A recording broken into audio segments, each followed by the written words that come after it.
Who is Jesus to you? מי זה ישו בשבילך? ישו זה הנביא של הנוצרים.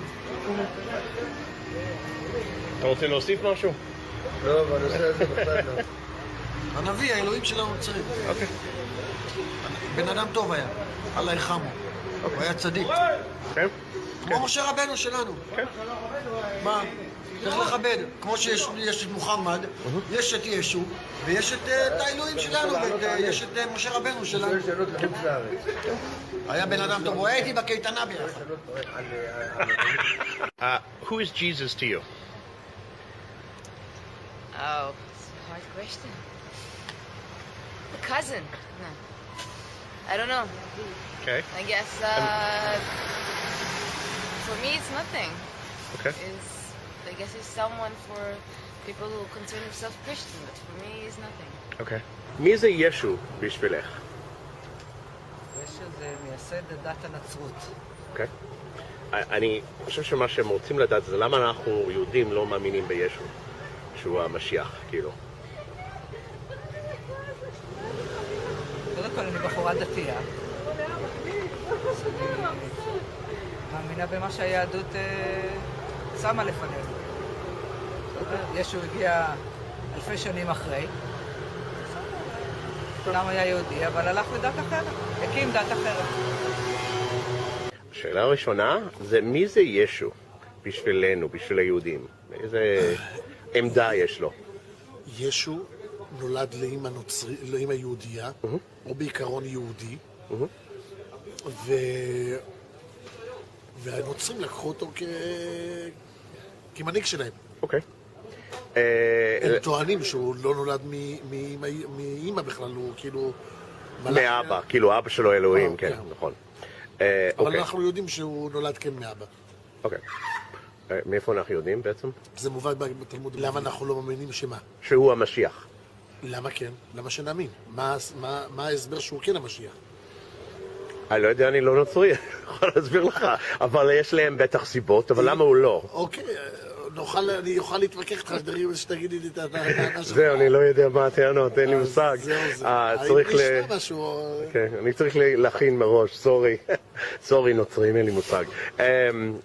אבל לפי, יש כאילו למה הוא לא? כאילו מה צריך להיות? שהוא יהיה משיח? או שמישהו יהיה משיח? הוא לא משיח. אוקיי. לגבי היהדות זה לא המשיח. זה לא המשיח, אז מי המשיח יכול להיות? אנחנו אף אחד לא יודע. מי שיודע לא אומר, מי שאומר לא יודע. מה זה אומר? מי שיודע... כן, אבל מה הפירוש? הוא לא מגלה. מי שיגיד לך שהוא יודע, סימן שהוא לא יודע. אוקיי. אבל לא, אני בתור יהודי, אני תמיד חשבתי שיש, כאילו, המשיח חייב להיות X, Y, Z. לא, אף אחד לא יודע. אוקיי. אז איך נדע שהוא פה? יהיה בסדר, אנחנו נדע. אוקיי, בסדר. Who is Jesus for you? דמות בשביל אנשים שלא חושבים לבד. Okay. No, I can translate it. It's okay. Okay, so you think... It's just a story for people that have not been told critical thinking. Okay. And you think that about all religions or just Christians? Yes, Okay. מי זה ישו, כאילו, מבחינת המבט היהודית?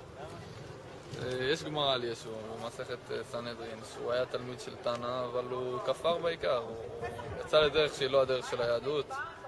הוא האמין בזה שכבר הגיע הזמן של העולם הבא, למרות שלא הגיע הזמן של העולם הבא. משהו כזה. אוקיי.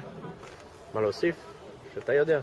והשאלה, למה אנחנו יהודים לא מאמינים שישו הוא המשיח? כיוון שלא הגיעה הגאולה. הוא סובר שהגיעה הגאולה ואין יותר עניין בלעבוד ולעשות מצוות, אבל היהדות טוענת שעדיין יש זמן לעשות מצוות, גם כיוון שעדיין אף אחד פה לא נהנה, הנאה מוחלטת. אז ברור שעדיין העולם הבא עוד לא הגיע. זה על ישו. מי זה ישו במבט ג'יזוס קרייסט במבט היהודית? ישו? כן. הוא נוצרי, הוא לא קשור אלינו בכלל. אוקיי, אז למה הוא לא המשיח? כי הוא לא קשור אלינו, אנחנו מאמינים בתורה, יש לנו את התורה שהיא ההוכחה שלנו. מה? יהודי שהתנצר והלך לנצרות. כן. שיחק בדיוק, חי בסרט רציני שהוא הולך על המים. היה מעשן הרבה.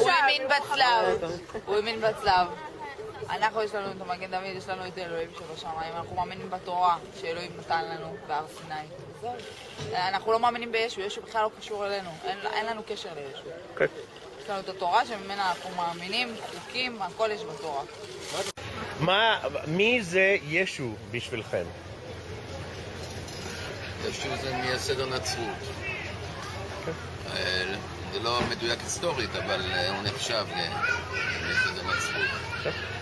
מייסד האמיתי זה פאולוס. מה? פאולוס? לא שמעתי. הוא בעצם מייסד הנצרות האמיתי. אוקיי. הבנתי. אוקיי. Do you happen to know why we don't believe Jesus was the Messiah? Do you happen to know why? Because we have different picture of what Messiah is. We see Messiah as something that's going to happen in the future, and it's going to fix the world. The world's going to be the way it's supposed to be when the Messiah comes. And it hasn't happened yet, so pretty simple. But the stronger answer is that it's just not in our tradition. מי זה ישו? יהושע שברא הכל. לא, ישו. של הנוצרים כאילו. רבי יהושע שברא הכל, היהודי וברא הכל. זה רבי יהושע בן חנינא. הגמרא אומרת, יהושע בן חנינא שהיה יהודי, והרב שלו עשה לו ככה, והוא חשב שתלך, אבל הרב שלו התכוון, חכה, נגמור קריאת שמע, אני אתפנה אליך. והוא לא הבין אותו טוב, אז הוא אמר לו, אז הוא חשב שהרב דוחה אותו, אז הוא הלך ופרע הכל. והקים דת חדשה. כן? ככה סיפרו לכם? סיפרו לנו, זה הגמרא. התורה מספרת. כן? זה גמרא? תורה שבעל פה מפורשת. תורה שבעל פה. לצערנו מצנזרים את זה, אבל זה תורה מפורשת. אוקיי. מי זה ישו? Who's Jesus for you? זה מהאנשים שלנו. I think that Jesus is like the postmodern of the Judaism, really. Like, even, אני מדבר עברית, אז ישו בא ועשה משהו נורא סציוני. ביטל את הכל, השאיר ואהבת לך כמוך ותאהב את אדוני בכל לבבך ובכל מאודך. זה היה באמת איזשהו פיוז'ן, איזשהו שינוי לחלוטין של התפיסה היהודית שהיא מאוד נחרצת ומאוד זה, ואז בישו רק peace and love ורק אהבה ורק שפע. זהו, זה מה שישו בשבילי, לא איזשהו, אני לא באמת מסתכל על כל הדברים האלה של דתות בשבילי בכלל, זה לא משהו שהוא נקרא לזה, זה יותר סיפורי ותובנות ומעשיות, ולא איזשהו משהו עובדתי. וישו מסמל את אמרתי, את הפוסט-מודרנה הזאת, את השינוי. שפוסט-מודרנה זה משהו שחזר, זה לא רק עכשיו, התקופה הזאת ב-2000 לא, זה היה גם פוסט-מודרנה לפני 1,000 שנה, וגם לפני 2,000 שנה. איזושהי רפלקציה שהוא עשה על היהדות, ואמר, לא צריך להיות את הנחרצות הזאת, אלא... אז למה אתה לא מאמין בו? כי אני לא מאמין באף אחד. גם לא אתה יודע... בכלל לא באנשים, אלא נטו, אתה יודע מה, אני מאמין בטבע, אני מאמין בקרמה, זה כן. אבל לא באנשים, לא במשה, לא במוחמד ולא בישו. בעיניי, just symbols. מי זה ישו בשבילך בתור יהודי? זה סיפור ארוך, השאלה מה אתה רוצה לשמוע? זה... סיפור בקצרה. לא יודע, כאילו מישהו מחול שואל שהוא נוצרי, כמובן, ולא, כאילו, רוצה להבין מי ליהודים, מי זה ישו? ישו כעיקרון הוא היה כהן, הוא היה כהן גדול אפילו. כהן גדול. הסיפור אומר, כאילו בקבלה או בכלל, שפעם הם היו נמצאים בתוך בית מקדש כלשהו, זה לא היה בית מקדש בדיוק, זה היה מקום כזה שכל הגדולים היו שם, והיום נושאים את שם השם עליהם. על השרשרת, על הטבעת, והם ידעו את שם המפורש. אז הסיפור אומר שכעיקרון הוא יצא עם השם המפורש עליו. אז הוא קיבל אורות כעיקרון, כאילו, אתה יודע, קיבל קצת כוח, כאילו, כלשהו. אוקיי. על זה, דרך אגב, אומרים היהודים שהוא יתהלך על המים, הוא באמת יתהלך על המים, זה לא שלא מאמינים בזה, אבל זה בזכות שם המפורש. אוקיי. והוא יתהלך כעיקרון באותו מקום שהוא ידע שבעבר יתהלכו שם 12 שבטים. בירדן. הם עברו שם, היה שם 12 אבנים גדולות. עד היום אתה יכול לראות 12 אבנים גדולות אם אתה צולל. ושם הוא יתהלך. אז ישו כעיקרון הוא יהודי, שבוא נגיד הוא דגל בדרך של אהבה ושלום, ומבחינתו כאילו זה מה שצריך להיות. אם אתה שואל את דעתי, אז הוא סחב אחריו כאילו זרימה מאוד חזקה שהיום הם הרבה, ואני חושב שהוא לא השאיר להם הרבה כלים, כאילו, שזה כל התורה וכל הזה. כאילו, אמר להם, ואהבת לרעך כמוך, והוא דגל בזה, בקטע של אהבה ושלום וזה, שזה מצוין, לא שולל את זה. אבל הוא... אז איזה כלים חסר להם? כל התורה, כל הסודות, כל הדברים האלה, של איך לעבוד את זה, בוא נגיד.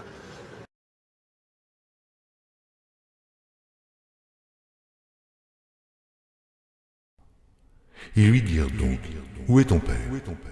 Jésus répondit, vous ne connaissez ni moi, ni mon père. Si vous me connaissiez, vous connaîtriez aussi mon père. Qui es-tu, lui dirent-ils? Jésus leur répondit, ce que je vous dis dès le commencement. J'ai beaucoup de choses à dire de vous et à juger en vous. Mais celui qui m'a envoyé est vrai, et ce que j'ai entendu de lui, je le dis au monde. Ils ne comprirent point qu'il leur parlait du Père.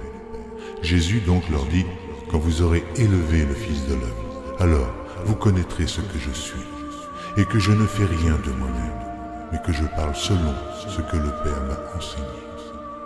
Celui qui m'a envoyé est avec moi, il ne m'a pas laissé seul, parce que je fais toujours ce qui lui est agréable.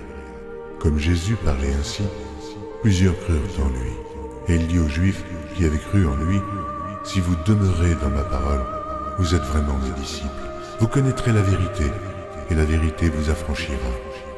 Ils lui répondirent, nous sommes la postérité d'Abraham, et nous ne fûmes jamais esclaves de personne. Comment dis-tu, vous deviendrez libres? En vérité, je vous le dis, leur répliqua Jésus, quiconque se livre au péché est esclave du péché. Or, l'esclave ne demeure pas toujours dans la maison, le Fils y demeure toujours. Si donc le Fils vous affranchit, vous serez réellement libre. Je sais que vous êtes la postérité d'Abraham, mais vous cherchez à me faire mourir, parce que ma parole ne pénètre pas en vous. Je dis ce que j'ai vu chez mon Père, et vous, vous faites ce que vous avez entendu de la part de votre Père. Ils lui répondirent, notre Père c'est Abraham. Jésus leur dit, si vous étiez enfants d'Abraham, vous feriez les œuvres d'Abraham. Mais maintenant, vous cherchez à me faire mourir, moi qui vous ai dit la vérité, que j'ai entendue de Dieu. Cela, Abraham ne l'a point fait. Vous êtes les œuvres de votre Père. Ils lui dirent, nous ne sommes pas des enfants illégitimes, nous avons un seul Père, Dieu. Jésus leur dit, si Dieu était votre Père, vous m'aimeriez, car c'est de Dieu que je suis sorti et que je viens. Je ne suis pas venu de moi-même, mais c'est lui qui m'a envoyé. Pourquoi ne comprenez-vous pas mon langage? Parce que vous ne pouvez écouter ma parole. Vous avez pour père le diable, et vous voulez accomplir les désirs de votre père. Il a été meurtrier dès le commencement, et il ne se tient pas dans la vérité, parce qu'il n'y a pas de vérité en lui. Lorsqu'il profère le mensonge, il parle de son propre fond, car il est menteur, et le père du mensonge. Et moi, parce que je dis la vérité, vous ne me croyez pas. Qui de vous me convaincra de péché? Si je dis la vérité, pourquoi ne me croyez-vous pas? Celui qui est de Dieu écoute les paroles de Dieu. Vous n'écoutez pas, parce que vous n'êtes pas de Dieu. Les Juifs lui répondirent, n'avons-nous pas raison de dire que tu es un Samaritain et que tu as un démon? Jésus répliqua, je n'ai point de démon, mais j'honore mon Père et vous m'outragez. Je ne cherche point ma gloire, et il en est un qui la cherche et qui juge. En vérité, je vous le dis, si quelqu'un garde ma parole, il ne verra jamais la mort. Maintenant, lui dirent les Juifs, nous connaissons que tu as un démon. Abraham est mort, les prophètes aussi. Et tu dis, si quelqu'un garde ma parole, il ne verra jamais la mort. Es-tu plus grand que notre père Abraham qui est mort? Les prophètes aussi sont morts. Qui prétends-tu être? Jésus répondit, si je me glorifie moi-même, ma gloire n'est rien. C'est mon Père qui me glorifie. Lui, que vous dites être votre Dieu, et que vous ne connaissez pas.